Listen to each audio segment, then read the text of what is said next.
Good morning, ladies and gentlemen. So today we are starting the powerful session of Power Sector Cybersecurity Conference 2023. We took this session as an important feature, and as we'll see throughout the day, it is an important event. Now, before we start, I request Professor Goyal sir to escort the VIPs to the dais. Let me invite Lieutenant General Pant first to the dais, sir, please.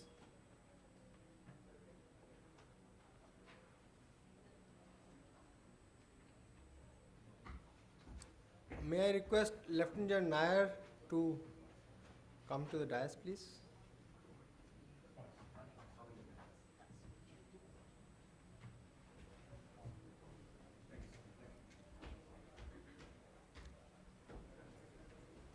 May I request Shri Narasimhanji to be on dais, please?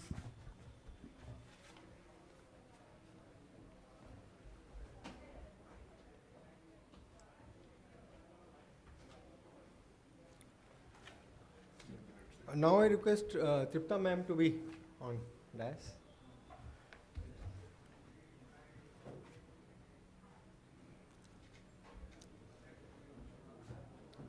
May I request now Colonel Inderjeet Singh also to be on dais. Thank you.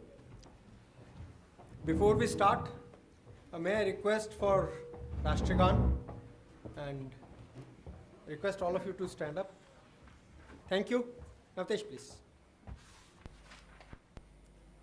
जनगण मन अधिनायक जय हे भारत भाग्य विधाता पंजाब सिंध गुजरात मराठा द्राविड उत्कल बंगा विंध्य हिमाचल यमुना गंगा उच्चल जलधि तरंगा तव शुभ नामे जागे तव शुभ आशीष मांगे गाहे तव जय गाथा जन गण मंगलदायक जय हे भारत भाग्य विधाता जय हे जय हे जय हे जय जय जय जय हे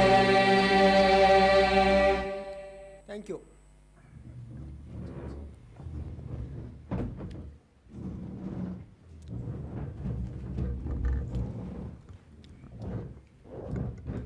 May I now request Professor N.K. Goyal to welcome the VIPs.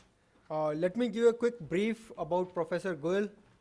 He is known to be the great-grandfather of telecom, working in this field for last more than 52 years, when country was very nascent and was not even knowing which direction the telecom will go. So he's in this field for very, very long time. He is the president of CMAI as well as TIMA, and CMAI, just for information, has more than close to 50,000 members. It's a massive organization. He organized that.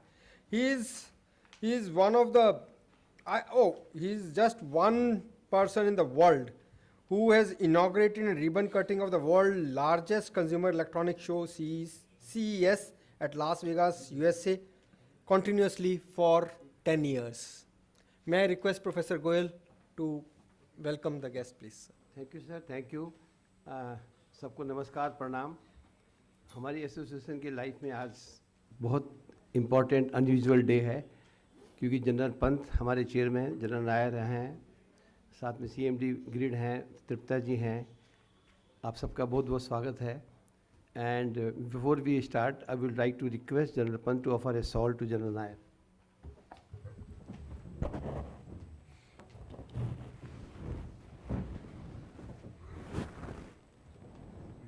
Honored, sir.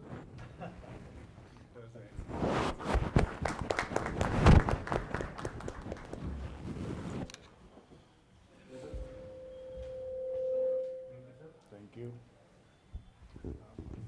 I would also request Mr. Ashok Konodia, who is the Vice Chairman of CMI and TIMA, to offer a salt to CMD Grid India.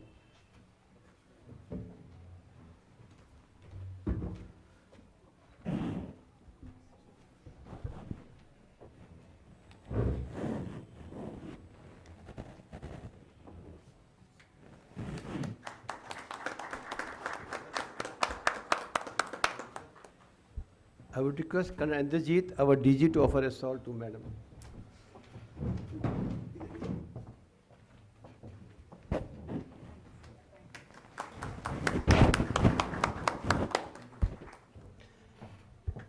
Thank you very much.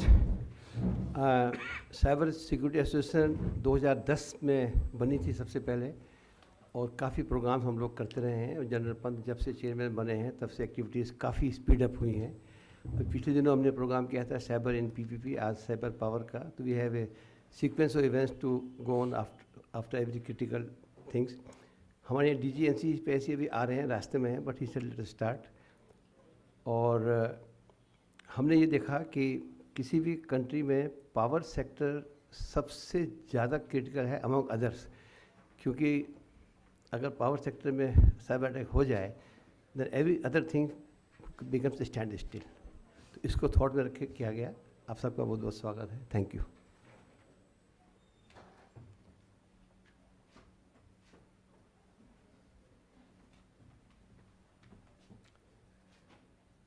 May I now request General Pant to deliver the welcome address. General Pant is from the communication signals branch, and he is presently our chairman. Just before that, he was National Cyber Security Coordinator in NSCS Prime Minister's office, and was handling the cyber security issue at the apex level. Till June 30th, when he relinquished, he joined us, and General Pant is instrumental in raising India's cybersecurity index from 47 to 10th. So that dramatic improvement has taken place under him. I request him to deliver the address.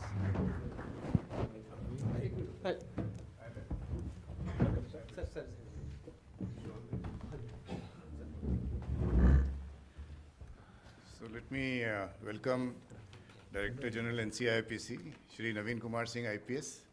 I will request Shri Goel to present a shawl to him.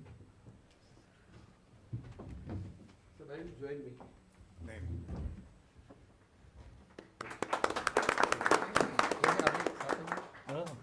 You can join us. I was requesting him, but yes. Yes, sir. Thank you,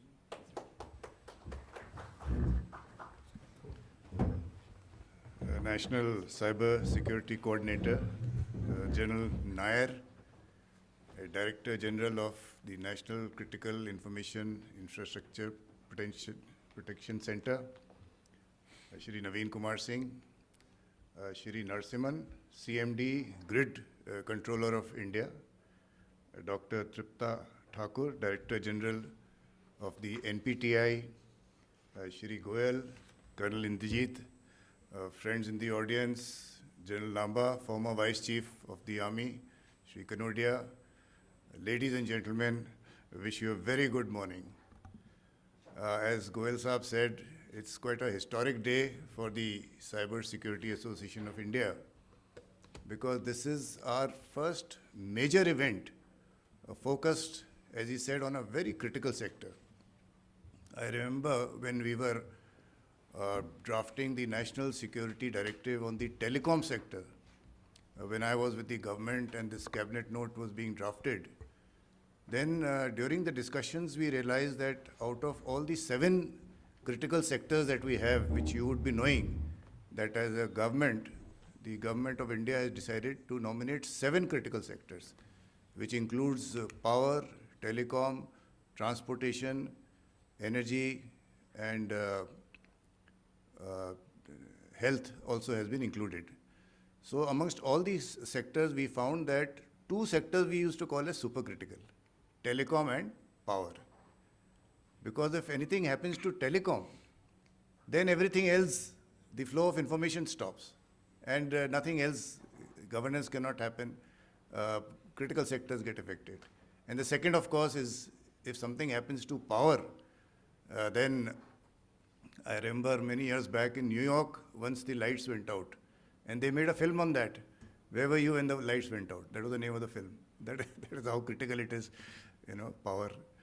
So, with that as a focus, the Cybersecurity Association of India, as he said, was inaugurated in October 2019 by Dr. Malcolm Johnson, the Deputy Secretary General of the International Telecommunications Union.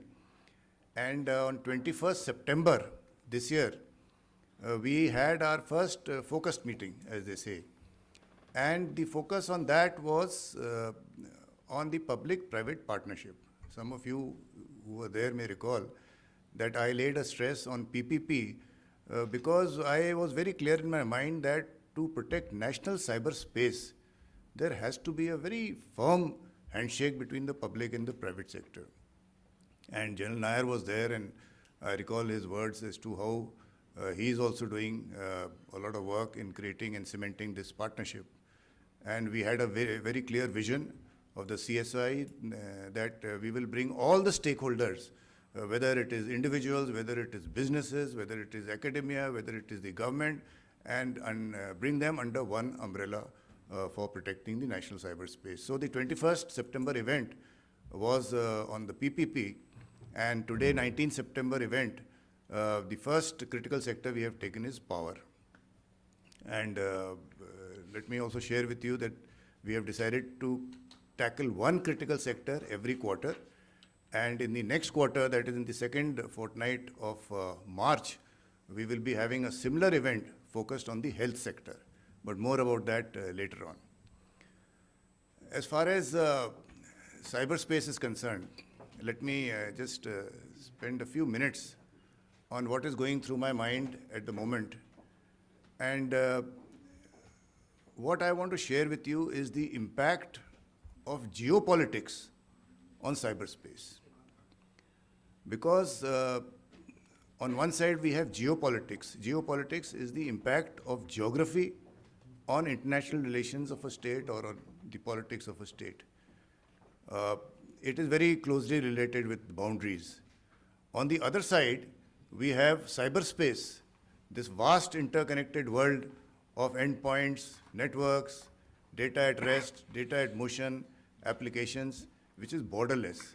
So how is this borderless world of cyberspace connected to geopolitics? The answer is that they are inextricably connected, very closely connected. Because what we are seeing today is the impact of geopolitics on so many aspects. You take supply chain, for example. The entire concept of dependence on China, for that matter, as the manufacturer of the world has changed. People today are talking of trusted products and trusted systems. And you are aware of the Government of India's approach that any equipment connected to the telecom network of India has to be a trusted product from a trusted source. And what is a trusted product? What is a trusted source? Office of National Cyber Security Coordinator goes into details of the particular company which is manufacturing that equipment, who is the ultimate beneficiary of that company, does that company have links with the military intelligence of that nation, and in the product, it is seen as to where the silicon is coming from. And this concept has caught on globally. Even the United States and all the other Five Eyes countries are following this concept of trusted supply chain. And there is a new word added to onshore, offshore, and now friend-shoring. So a lot of partnerships are taking place, whether it is the Quad, whether it is the IPEC, and some other multilateral organizations, to ensure that the supply chains are now trusted. So this is the impact of geopolitics on cyberspace, both for software and hardware. So I thought I'll just leave this thought behind with the audience, that this is the present state of affairs globally, that the nations are becoming more inclusive. The concept of trusted networks, safe networks is catching on, and the sides are very clear. There is a split that we can see when we see a global vision. So with that, let me come back to the power sector, and I'm glad that we have a lot of reps from the Ministry of Power. We have representatives from the industry, academia, some startups are also here, and I wish all of you good interactive session throughout the day. We'll be around, and I wish the event all success. Thank you very much. Jai Hind.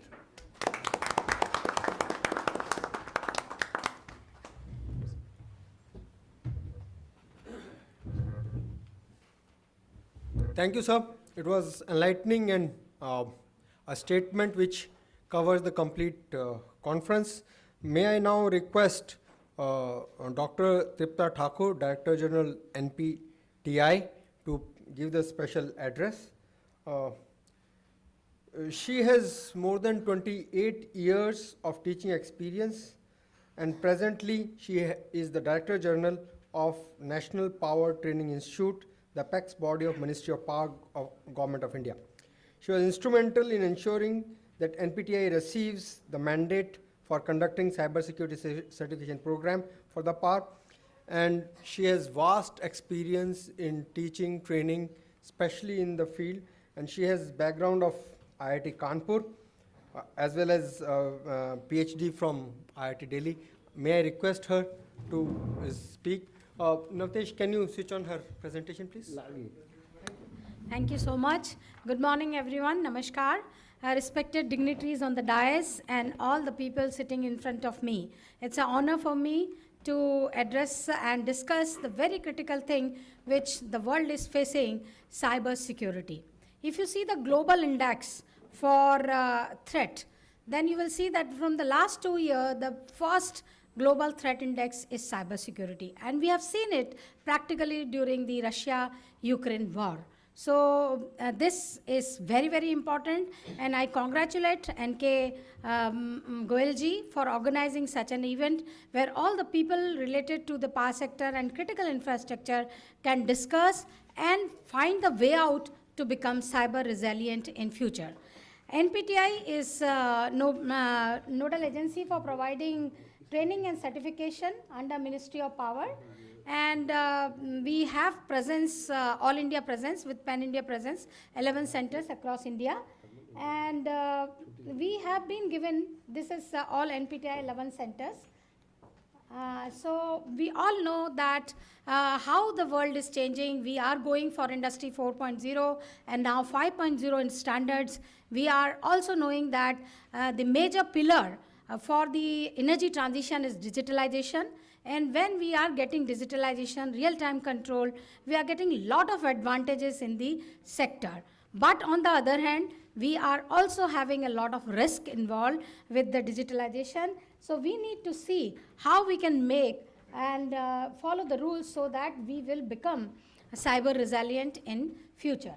So there is a need for providing training, awareness, certification in this area by seeing the importance. And now especially in the distribution sector, which is the weakest link in the entire value chain of power sector, we are seeing the penetration through RDSS scheme of smart meters, prepaid meters. So this is also going to pose a lot of threat in terms of cyber security. So we need to make our every consumer cyber resilient, and we need to teach them, we need to whatever, because I'm seeing that the Grid India Narasimhanji is sitting here, the most challenging task the Grid India is facing nowadays, because they need to make our grid secure. And we are fortunate enough, we have never seen blackout after 2012 in India. So we are working towards that, and NPTI is providing training and certification.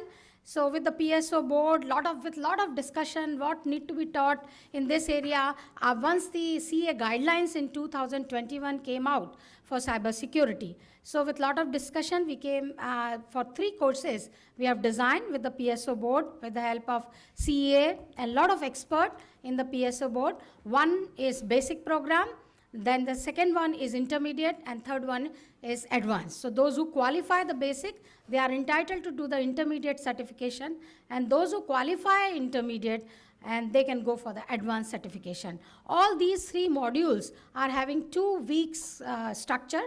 1 week is dedicated for theory, and the second week is dedicated for hands-on practice. So since last year, we have been doing this certification program, and this was actually started with the presence of Alok ji, the retired Secretary of Ministry of Power, and Vishal Kapoor ji. And also NPTI is trying, beside this training and certification program, I really want to come as a center for excellence in cybersecurity in future. So I request all the people who are sitting in the dais to help NPTI to make a center for excellence in cybersecurity. What is my vision and NPTI vision in this regard? We really want that cyber resilience in power sector. This is the goal and vision by 2027. So we would like to give education, we would like to give training, and then we are also providing awareness in this area. So a lot of cyber jagrukta training we did for the power sector professionals. So cyber resilient, because whenever we want to have a center for excellence, we really would like to start with awareness, then training, then finally coming into giving guidance into the sector in the form of consultancy. So that is my vision. Then ultimately, I really would like to develop this center for excellence in terms of research development, annual cyber conferences, annual hackathon, and quarterly webinar with a lot of people like we are witnessing today. So I'm very honored and I'm glad to come here, and we are discussing cybersecurity, such a critical infrastructure issue.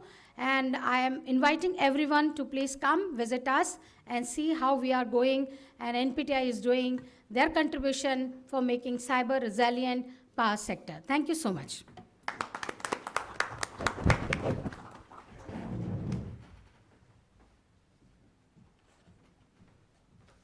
Thank you, ma'am. We highly appreciate your giving insight into your organization and requesting everybody to join there and have a look at it, what they are doing, so that everybody can contribute in their respective manner to such a thing. I now request Shri S.R. Narasimhan, Chairman and Managing Director of Grid Controller of India, to provide a thought leadership address to us. Shri Narasimhan is the Chairman and Managing Director of Grid Controller of India Limited, and formally which is known as POSOCO, since 25th March 2022. He is a bachelor degree in electrical engineering in 1986, and since then he transversed and reached the pinnacle of the power sector. He worked on ground at national and international levels, whether Nepal, Bangladesh, and many other countries. I request him to deliver his address. Thank you, sir.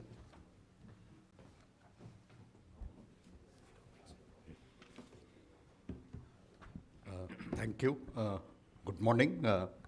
Esteemed dignitaries on the dais, Lieutenant General M.U. Nair, Shri Naveen Kumar Singh, DG NCIPC, Dr. Tripta Thakur, DG NPTI, Lieutenant General Dr. Rajesh Pant, Chairman CSAI, Professor N.K. Goel, President CSAI, Colonel Inderjeet Singh, distinguished members in the audience, and friends. At the outset, let me express my sincere thanks to the Cybersecurity Association of India for organizing this very important conference and having me here as a speaker. Let me also admit that I am not a cybersecurity expert. However, I have an experience of over 35 years in operating electricity grid in India. And I have witnessed the dramatic transformation that has happened in the last 35 years. And I have been a part of many of these changes and spearheaded some of those. And notwithstanding all that, there's still new learnings day by day. And more so with the recent addition of more and more power electronic devices in the system, that it has become, there are some surprises now and then, but how we get a handle on them and ensure that we can navigate this energy transition with success. That's the key. And in fact, last pandemic, if we see, it was an eye-opener for all of us. So if you go back to April, May 2020, so while we were battling with, due to the lockdown, we had a drastic reduction in the electricity demand, and we had to ensure that the electricity grid was secure. And at the same time, because work from home became the new norm at that point of time, so cyber security was also very important. So we needed to ensure that. And then suddenly in the month of May 2020, we had Cyclone Amphan, that struck the eastern part of the country. So 3 major contingencies all at one go. So we were only left wondering what next, what other contingency can we have, and so the idea was that the system needs to be secure under all these conditions, and cyber security is just one of the many challenges which we are required to handle in order to keep the grid secure. In fact, it's the last, like I would say, put it as an unknown, as cyber security, as far as grid is concerned.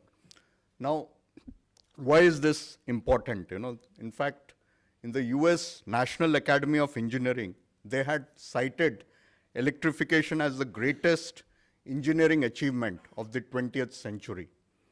And the Indian electricity grid is the world's largest national synchronous system in terms of size. It's the 3rd largest after China and the US. Electricity travels at the speed of light, and any disturbance in one part of the grid can travel quickly and cause a cascading failure, impacting the entire society. Now, the digital transformation of electricity grids has revolutionized the way we generate, transmit, and distribute power. However, this transformation has also opened the door to new risks. Cyber threats ranging from sophisticated malware to nation-state attacks now pose a grave danger to the stability and security of our energy infrastructure.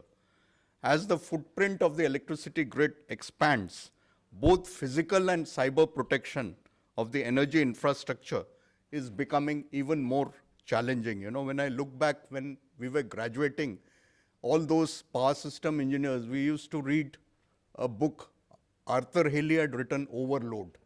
And there, how the attack on the infrastructure, the electricity infrastructure, that was also covered in some amount of detail. But then now when I look back, all that looks quite tame, like we were talking about attacking a power plant through the CW system, So all that looks pretty lame at this point of time, the amount of advances in technology that is there. So the fundamental equation of risk is likelihood multiplied by impact. So firstly, understanding the cyber threat landscape is important in terms of ransomware, malware, and nation-state attacks. The second important aspect would be identifying the weaknesses, such as vulnerabilities stemming from legacy systems, IT-OT interconnection, and human factors. Hardening the IT-OT connections, securing the SCADA systems, and supply chain risk mitigation is the key.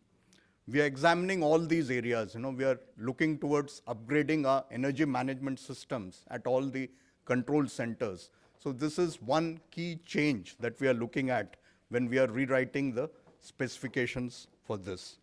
Thirdly, we must have a framework for cyber resilience, which is risk-based, including threat assessments, risk management, and incident response planning. All utilities have a cyber crisis management plan, or CCMP, but the key is, can we put it into action in case of an actual crisis? For grid restoration, we perform mock drills all the time, but when it comes to CCMP, we'll have to gradually ramp up this, and my thoughts go back to a challenge more than 2 decades back that was put at me by one of my mentors, that can you write a restoration procedure based only on standing instructions? People can't communicate with each other, but you still have to restore the grid.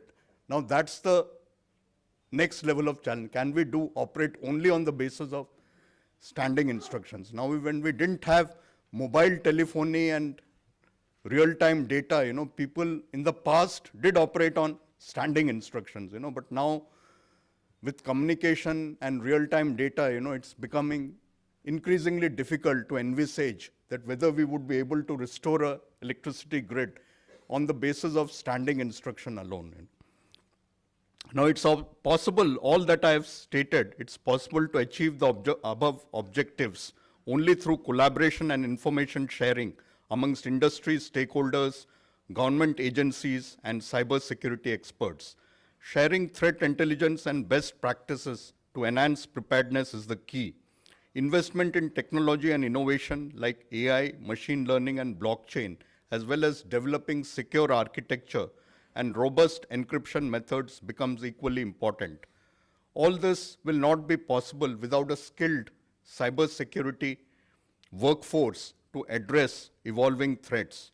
Continuous investment in cybersecurity education and training for grid operators and personnel. And I welcome the initiatives by NPTI, the CSAI, and other bodies in this area.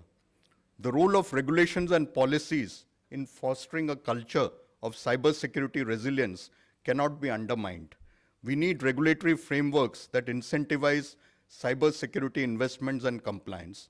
India has done extremely well in these areas over the last 5 years, such as we have the NCIPC Rules 2018 for information security practices and procedures for protected systems, CA cybersecurity guidelines in 2021, entire new chapter in the Indian Electricity Grid Code 2023 that is in force from 1st October 2023. Risk assessment and support towards improvement by NCIPC, evaluation of cybersecurity maturity assessment model by NCIPC jointly with IIT Kanpur.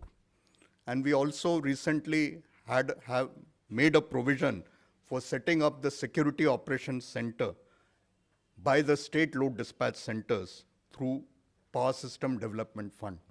Trusted vendor scheme, which is in the pipeline by CA. International cooperation in the form of global collaboration and information exchange to address cross-border threats is also crucial. Initiatives for international standards and cooperation in protecting critical infrastructure would be important for the future. Digitalization in the distribution sector is growing rapidly in the last few years through smart meters, deployment of EVs, etc. Here, apart from protection of the grid, privacy also becomes extremely important. Any compromise could lead to a social disturbance also. I'm sure this conference would address this aspect too. Grid India stands committed to building an aware, united, and motivated team of operators and security specialists under the gamut of CERT grid operation to combat the cybersecurity challenges. Addresses by many eminent experts from various fields of defense, law, industry, academia, and statutory bodies, NCIPC and CERTIN, scheduled in today's conference would enhance the awareness of the participants and also offer solutions to many of the concerns. I wish the conference a grand success. Thank you so much.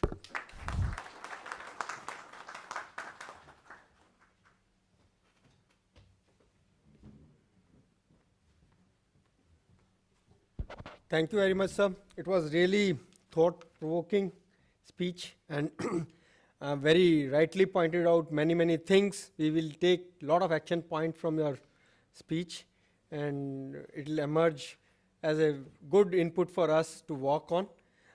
Yeah, I remember recently a electric grid attack took place on Denmark. The Security Operations Center had 7 teams and the attacker knew that situation, and because of that he attacked at 10 into tenfold. So to ensure that overload the team itself. That's why probably the CERTIN has now put under the criteria of that you cannot access the information under RTI. Probably that is the what's in the mind of the government. Now may I request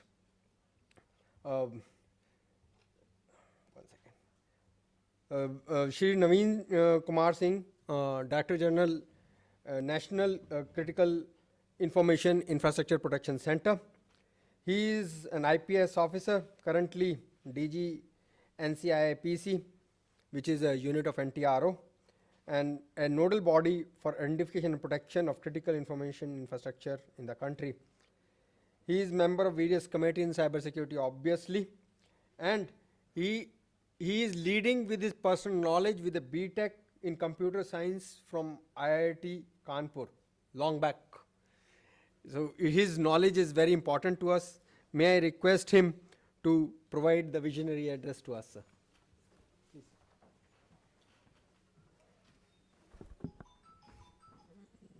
Dignitaries on the dais and my dear friends, it's indeed a pleasure and a privilege to be here this morning. Though I've been asked to give the visionary address, I think I'm not prepared, but I would still speak, and I hope that whatever we actually are facing in the day-to-day situation, that comes out and gives us input to have the vision for a robust and a secure and a resilient power sector. I'll start with the threat landscape, because that is the most important to understand. Where is the threat, what is the threat landscape, and what is it going to be, because that would be the basis of whatever we are trying to make. And I would also like to dwell upon the importance of the power sector, not that the speakers have not emphasized, but just to put things in the context and perspective, and because it needs that kind of emphasis. So coming to the threat landscape, we see not only the number but the complexity of the cyber attacks to be actually going up. As far as the threat actors are concerned, we see a lot of advanced persistent threats, the state-backed actors and the organized criminal groups to be involved in these cyber attacks. There is a strategic goal-based choice of targets by the adversaries, and we have seen a tendency of the adversaries to maintain persistence in the critical sector, especially in the power sector entities. And our assessment is that they want to pre-position themselves in the critical information infrastructure without detection, so that they are actually able to do the damage when they want it. And that is something which we need to take note of and accordingly devise strategies and way forward. Then we see a lot of new age payloads and a lot of payloads which evade detection. Even the most even the most recent antiviruses of the multinational companies like Trend Micro and Palo Alto, we find that their endpoint detection systems are not able to detect the kind of malwares which the attackers are coming with these days. Then we see that the cyber attack and malware as a service ecosystem, that is something which is growing with the use of the dark web and similar forums. And that has actually made a lot of people get into this business. And apart from that, it has actually made attribution different with, for example, ransomware attacks. We see a lot of these in the power sector. A lot of the power sector utilities were actually affected. Mostly the IT part is what we saw the infection in, and many of the entities took many days to actually bring back their IT systems back to normal. And with these ransomware as a service, even if you know which ransomware attack it is actually difficult to find out the perpetrator, because somebody else could have taken that malware or that ransomware and deployed it. It's not that there is only a particular group which will be using that particular ransomware strain. Then we see the use of AIML in the cyber attacks, and they have been used to automate attacks, and we see the use of LLMs, etc. also in these attacks. So that is something which we again need to take note of. And with the advent of quantum computing, we need to be worried about the encryption systems which we have. And though my interaction with the latest or with the people at the cutting edge of the research in quantum computing tell me that it will take 7-8 years at least before some significant quantum computing can actually come into the domain. But still we need to be worried about changing our encryption system, because it takes actually 8 to 10 years for a country to change its encryption system. It's not that when the quantum computers will actually come and then if we start actually changing our algorithm, then probably it will be too late. So that's the reason why even if the quantum computers, which can significantly be used by the actors, do not exist as on date, but we need to actually start a process of moving toward quantum safe encryption, because it will take a country at least 8 to 10 years. That's the assessment of the experts, to actually change your encryption algorithms, because it will take a hell lot of effort given the increased dependence on encryption everywhere. Then supply chain attacks, my predecessors have talked about it, but that is something which remains the most critical. And apart from the supply chain in terms of the hardware and the physical supplies of software, we now see a tendency of attacking the critical information infrastructure through the managed service providers, with an emphasis on cutting costs and bringing about efficiency. There is a greater tendency of all the critical sector entities to outsource their IT services and also outsource their security services. And what we are seeing is that there are a lot of managed service providers which are actually providing critical services to, say, tens or even say 30-40 critical sector entities at a time. So it's easier for the attacker to target that managed service provider, and through that they get access to these critical information infrastructures. So we need to be aware of this trend to be able to safeguard our own critical information infrastructure. Now, General Pant talked about geopolitics. I would only like to say that we have actually seen geopolitics playing a role in all the cybersecurity related incidents and attacks, whether it is our own border skirmishes with China, or the Russia-Ukraine war, or the Israel-Hamas war. All these wars have been preceded by cyber attacks, and during the war also you see a lot of these cyber attacks actually taking place. So all the future conflicts and all the geopolitical tensions, the cyber attacks will be there. That's the reality which we need to be cognizant of while devising any of the strategy to protect our CIIs. And to me, though General Pant said telecom and power is the most critical, but if we have to choose only one among the two, I would still choose the power sector, because we have seen across the world, in all the vast, power sectors is the first one to be targeted, because if your power sector goes off, a lot of chaos takes place everywhere, even into day-to-day life and managing your response. And also power sector remains the most critical. So these are, I think, some of the things which we need to keep in mind when we evolve our strategy for making the power sector much more resilient. Coming to the present state of affairs, I think the Power Ministry is one which needs to be complimented for taking a lot of initiatives to improve the cybersecurity maturity and the resilience in the power sector. But I think we still have a lot of ground to cover. The basic awareness and the urgency, especially among the top leadership, has come so that they actually want to make their entities more resilient and more mature. So that is something which is heartening, and that is something which is praiseworthy. But at the same time, we have to do a lot of things on the ground, because when it comes to actual implementation on ground, we see that at a lot of places we have information security policies in place, but its implementation is not that well. We have cybersecurity crisis management plan, but when the actual cybersecurity incidents take place, they are not able to deliver the way it should be. So maybe probably we need to do more cybersecurity drills which emulate the actual threat scenarios which I described, and see how our crisis management plan actually performs, and make actual changes in the cyber crisis management plan so that these plans become actually realistic, and they ensure that we are resilient enough and we are able to handle the incidents properly. Security Operations Center is something which is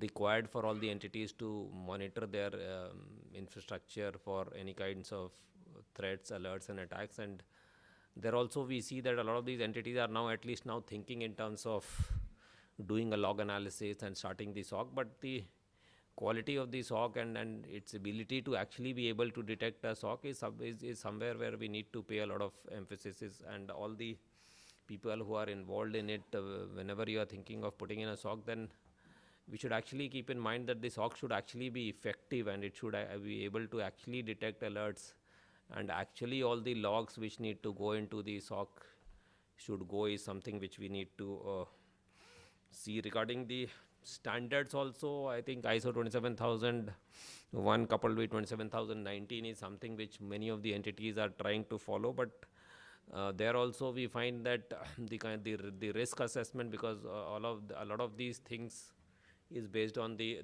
risk which you assess, and accordingly you basically put in your control. So we would recommend that the risk should actually be properly assessed, because if we are talking about risk-based framework and if the risk assessment is not done properly, then the other things do not fall in place. So that is another place where we need to actually think and make a lot of difference. And lastly, I would like to emphasize on the cybersecurity manpower and the cybersecurity vertical in the power sector utilities. So that is something which everyone needs to take care of. And to me, among the people, process and technology, is the people who matter the most, because if you have the right skilled manpower, I feel that they will put the right processes and the right technology in place. So that is again where we need to think both in terms of training as well as in terms of hiring and creating a cadre in the utilities as to how we will meet the future requirements of our cybersecurity manpower. If our HR rules have to be changed, then we better do that in as early as possible, so that we have the right kind of the manpower to meet these challenges. So I think those are those were the few thoughts which come to my mind, and those are the areas where we need to work. I think we are moving in the right direction. We just need to make the ecosystem work. What I talked about right now is more about what the critical sector entities should do, but the actual maturity will come when the entire ecosystem matures, and that is where the role of all the service providers, the suppliers, and all the entities who are, whether they are engaged in audit or risk assessment, they all come. So only when the entire ecosystem performs and the entire ecosystem starts working towards developing towards delivering a more resilient and a more secure sector, that is where we will actually be able to move in the right direction. So right kind of public-private partnership and right kind of partnership with academia to be able to develop indigenous products and indigenous technologies, and to be able to develop indigenous capabilities, whether it's in terms of audit, risk assessment, and Nair, that is something which is again the need of the hour, and that is something which we need to take care of. One thing which I forgot to mention in the initial threat landscape, but I think Mr. Narasimhan had very well covered with the advent of smart grids and the smart meters. Again, that is one area which we need to take care of, be aware of when we are planning anything in the power sector, because that is something which is going to increase our attack surface and IoT devices if we are using. So those are the other things which we need to keep in mind. So thank you all, and thanks for giving me this opportunity to share my views. Thank you.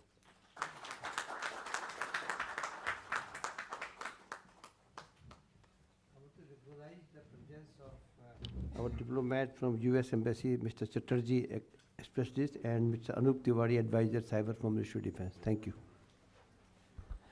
Thank you, sir. It is really good insight. I remember way back in 2001, when Kargil took place and post-Kargil, the fear which came out was we have nothing on the cyber security, information security, way back. So that was the time when they decided that information security is an important subject to brought in. And when I joined there, I was given 2 thin files that here the national cyber security starts, take off. So from where we have moved now, it gives me immense pleasure, and we are lucky today to have 3 people who on that chair. I, not as formally cyber security coordinator, but informally I was information security coordinator. Then later on when Dr. Gulshan Rai came in, the seat was formalized, and now we have now Jal Nair is the one who is sitting in the hot chair, and he is my course mate, NDA 65th. It's a privilege to get him here. And he commissioned in the Corps of Signals in Indian Army in 15 December, few days back, had 40 years. And alumni of Defense Service Staff College, Wellington, Indian Army Higher Command course from Mao, and National Defense College, New Delhi. BTech in Electronic and Telecommunication Engineering is aptly qualified, in fact, more than enough qualified to take on this chair and lead the country in the right direction. May I request Jal Nair now to give the inaugural letters. Thank you. Thank you.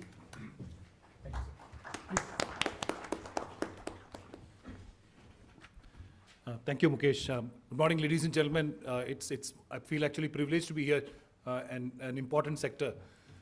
In fact, I would compliment the CSAI to get a whole lot of people here, the policymakers, the practitioners, the people who are actually involved, public, private sector, everybody, including the training, ma'am. It's a very key area, and I'm extremely glad, sir, that you could get the whole lot of people here to discuss an issue on power. Now, I'll start with 2 unrelated incidents. It's got nothing to do with cybersecurity. I was posted in the Kashmir Valley way back in 2011-12, when during this time, the peaks, winter's time, we had a heavy snowstorm, which disrupted the power to the Kashmir Valley for about 3 to 4 days. The power supply to the entire valley was through the Pir Panjal ranges. I'm sure all of you would have traveled. Most of you would have flown. But if you go by road, you'll have to cross that, that mountain range which separates the valley from the mainland, actually. So there were 2 power lines, and both of them snapped, leading to, for 3 days, we were without power in the valley. And it also affected me. I was a chief signal officer there. And we had, the PGCIL was providing us connectivity in terms of communications also there, to a large extent. So we were in a situation where for 3 days, we were without power, and I could actually see the importance of power at that point of time. I'm sure all of you are familiar with it. I think Jal Pant mentioned about the blackout, the day. So we were without, in fact, that time the impact of digitization had not reached the common citizens. We were not having everybody was not having the mobile phone at that point of time. So despite that, we had to have generators sent across. The army had to go and start measures to make sure that your the petrol pumps were given power supply, etc., etc. Despite the heavy snow conditions. Now the second incident I just wanted to relate. If you just Google, you will realize that there's another valley which is further beyond. It's called the Gurez Valley, and the Gurez Valley got its power grid connectivity, or it got connected to the national grid as late as I think last month. I'm sure, sir. Yeah. So it's a valley with about 35,000 people who are residing there, and for the first time, that valley got the connectivity to the national grid. Now, this is the importance which our government has actually been giving to make sure that the power infrastructure progresses and it reaches the last man, despite the challenges of terrain we have. Something which I just wanted to put it across. And for me, the National Cyber Coordinator, cybersecurity is primary on my mind. I'm sure, as many of the speakers had mentioned, the cyber landscape of any nation is very complex, more so when you have technology landscape changing nearly every day with new technologies emerging. It becomes even more critical when nations' basic requirements revolve around efficient and effective use of technology, like we have in our country. The cyber landscape becomes even more alarming when, as a country, we have embraced digital technology to address the growing needs of a large population, especially the youth and women, who now feel empowered in the growth trajectory of our nation, especially with Digital India initiatives assisting them in performing their day-to-day needs to contribute to our growing economy. But The cyber landscape looks critical to me when we know that the rapid growth is being exploited to a large extent by nations who are inimical to our interests, as also envious of our growth, as also non-state actors and criminals who want to create disharmony and disarray in our country. I think Naveen mentioned about the ransomware attacks, etc. The malware and ransomware continue to be at the forefront of cybersecurity concerns. This year, we are witnessing an alarming evolution in sophistication and increase in frequency of cyber attacks. Malicious actors are leveraging advanced techniques, often employing polymorphic malware to evade traditional signatures based on cyber defense features. Ransomware attacks in particular have transcended into financial extortion, targeting critical infrastructure like power, healthcare systems, and government entities. Though the cyber threat challenges in the power sector are like any other critical sector, its impact is severe with significant economic losses, damage to physical infrastructure, and compromise on safety and security of our citizens. The breach having widespread impact over multiple sectors. And with its vast digital ecosystem reaching every nook and corner of our country, it now becomes a lucrative target for cyber offenders. I'll just draw your attention to the World Economic Forum report, where power sector is one of the world's most sophisticated and complex industries, making multifaceted transition from analog to digital, from centralized to distributed, and from a fossil-based to low carbon. Managing cyber risk and preventing cyber threats are quickly becoming critical to company value chains. This is what the World Economic Forum mentioned. The technology landscape is changing so dramatically each day, and with these comes better solutions, enhancing the quality of life of our citizens, enhancing the efficiency of your systems and processes I had mentioned, but bringing along with it added vulnerabilities. Artificial intelligence-driven technologies offer advanced threat detection capabilities and automation of functioning of many of our IT and OT systems. But threat actors are molding AI to craft more sophisticated attacks. Adversarial machine learning and potential for AI-driven deepfakes pose novel challenges in distinguishing between what's genuine and what is manipulated information, necessitating ongoing research and innovation in creating response or defense strategies. Fostering a culture of ethical use of AI platforms will probably ensure responsive development of best practices. Nanotechnology promises groundbreaking advancements in computing power and efficiency, but also it opens new avenues for cyber threats. Integration of nanochips into critical systems raises concerns on potential vulnerabilities and exploitation of these microscopic components for malicious purposes using backdoors. I think General Pant mentioned about it during his address on supply chain infections, which the government is tackling through the National Security Directive on Telecom. So what is required is a dedicated balance between innovation and security. And this is perhaps the best way forward in critical sectors like the power. Then there are threat actors like the advanced persistent threats, or the APTs, which have seen a significant increase this year, mostly used by state-sponsored actors, criminal organizations, and hacktivist groups. APTs continue to engage in sophisticated campaigns to compromise on sensitive information. These exploits use vulnerabilities in both technology and human behavior patterns, necessitating solutions that encompass technology domains, user awareness, training, and robust incident response mechanisms. Suffice to say that measures need to be taken at multiple levels to maintain integrity of our supply chains, resilience of our networks, a well-planned and executed cybersecurity architecture looking at our device and application ecosystem, as also our storage solutions, and finally, a stringent cybersecurity policy which looks at periodic audits, proactive engagement of threats, and a cyber-aware workforce, all supported by a strong regulatory and legal framework. We need skilled and talented pool of HR, which is a major challenge to meet the growing demands of cybersecurity across multiple sectors. And this is where each one of us need to focus on knowing the sector-specific requirements. I'm sure, ma'am, you're looking at this aspect when you mentioned about the Center of Excellence. We all need to work together in this area of commonality, connecting all pillars of the developmental goals of our government and having an impact on every common citizen of our country.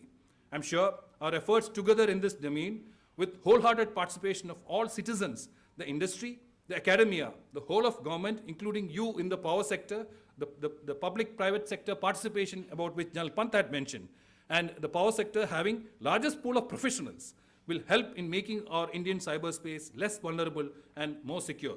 I'm also sure that the workshops and seminars like this will actually enhance our capabilities and make you share your best practices between each other. So this is something which actually we are trying to promote, where the CSAI has been extremely forward-looking in organizing sector-specific engagements on cybersecurity, as General Pant had mentioned. And sir, we would look forward to a feedback on this particular seminar, as also the one which you had conducted earlier, so that in policy framework, in policy regulation, we can have better coherence and better understanding. I wish this particular workshop the very best, and looking forward to, I'm sure the meeting will be extremely useful to each one of you. Thank you very much, and Jai Hind.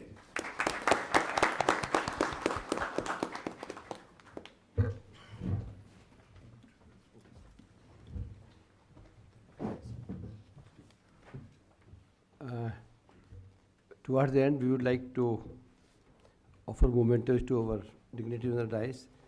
I would like to call upon Lieutenant General A.S. Lamba, Board Member CSAI and former Vice Chief of Indian Army, to offer a memento to Lieutenant General Nair. Lieutenant Nair.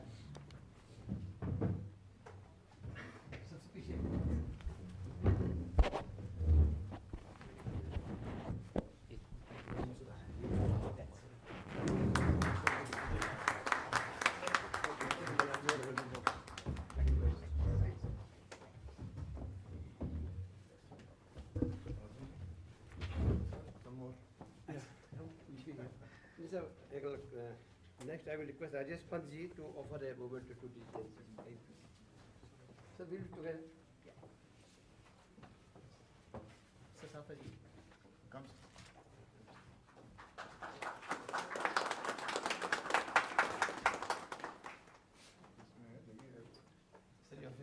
And now I will request General Nair to offer to CMD greeting.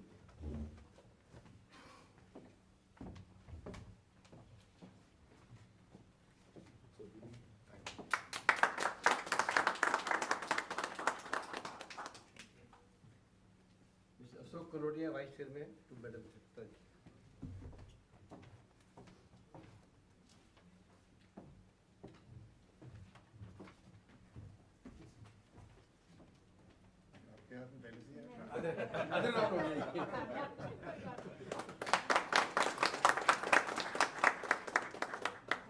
Now for the host, request Naveen ji to offer to Rajesh Pant ji.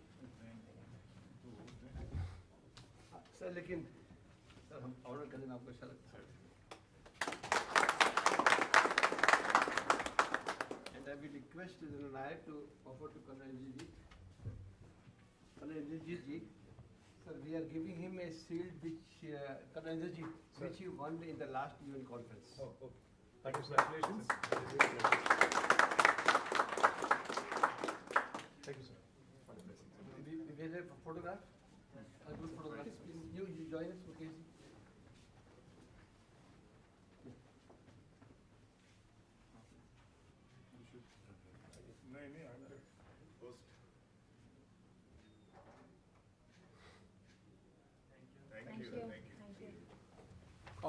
Before I request everybody for tea, I'd like to thank Colonel Inderjit Singh to give a thanks note to the inaugural session. Please. Thank you, Commander Sani. Good morning, dignitaries. But before you say, let me say, friends, I find something interesting in my behavior on the dais. मैं जब मिलने गया general Nair से appointment with in 1 day, जब मिलने गया mister नवीन से appointment next day, जब मिलने गया सिमरन इंडिया से अपॉइंटमेंट सेम डे, और जनरल पंत का तो खैर पुराना साथ है ही है. तो मतलब ये एक यूनिक चीज़ है. I would like to clap for that. Thank you, sir. Thank you very much. And good morning, everyone. Yeah, sorry. Sorry, I missed Dr. Tripta. Good morning, everyone, once again, and dignitaries on the dais, of the dais. On behalf of Cybersecurity Association of India, Board of Directors, and especially our chairman, Lieutenant General Dr. Rajesh Pant, former NSCS. First and foremost, our sincere thankfulness goes to our esteemed dignitaries, Lieutenant General M.U. Nair, NCSC, Shri Naveen Kumar Singh, IPS, DG NCII PC, Shri S.R. Narasimhan, CMD Grid Controller of India, Dr. Tripta Thakur, DG NPTI, who shared their expertise, experience, and insights on the latest trends and challenges in the ever-evolving landscape of cyber threats to the power sector. I extend my deep sense of gratitude to each and every one of you for your active participation, valuable contribution, and unwavering commitment to make this event a resounding success. Sir, your knowledge has undoubtedly enriched our understanding and will undoubtedly prove invaluable in the face of emerging threats to the power sector. We have large number of VIPs and dignitaries in the audience. I thank each one of them individually and would like to solicit your consent in not specifying them each, but let me just add Mrs. Seema Mittal, Director, Power, NCII PC, Lieutenant General A.S. Lamba, former Vice Chief of Army Staff, Indian Army, Shri M.A.K.P. Singh, unfortunately he's traveling today, Member CEA, Shri Amit Sharma, DDG and Advisor DRDO. Thank you, esteemed participants. Your presence has created a vibrant atmosphere for knowledge exchange, and we hope that this connection forged here today will continue to foster collaboration and innovation in the field of cybersecurity for power sector. A special word of thanks to our sponsors and partners in Spark, Enrage, G. Varnova, and Bhumitech for their support for the cause of ensuring cybersecurity in the power sector. We are grateful for collaborative efforts and have strengthened the impact of this gathering. Our gratitude extends to the dedicated organizing committee and volunteers who worked relentlessly and tirelessly behind the scenes to ensure the seamless execution of this event. Your meticulous planning, attention to details, and countless hours of hard work have not gone unnoticed, and we truly appreciate your dedication to excellence. In closing, we look forward to seeing the positive impact of our collective efforts as we continue to navigate the challenges and opportunity in the dynamic realm of cybersecurity. Thank you. Jai Hind.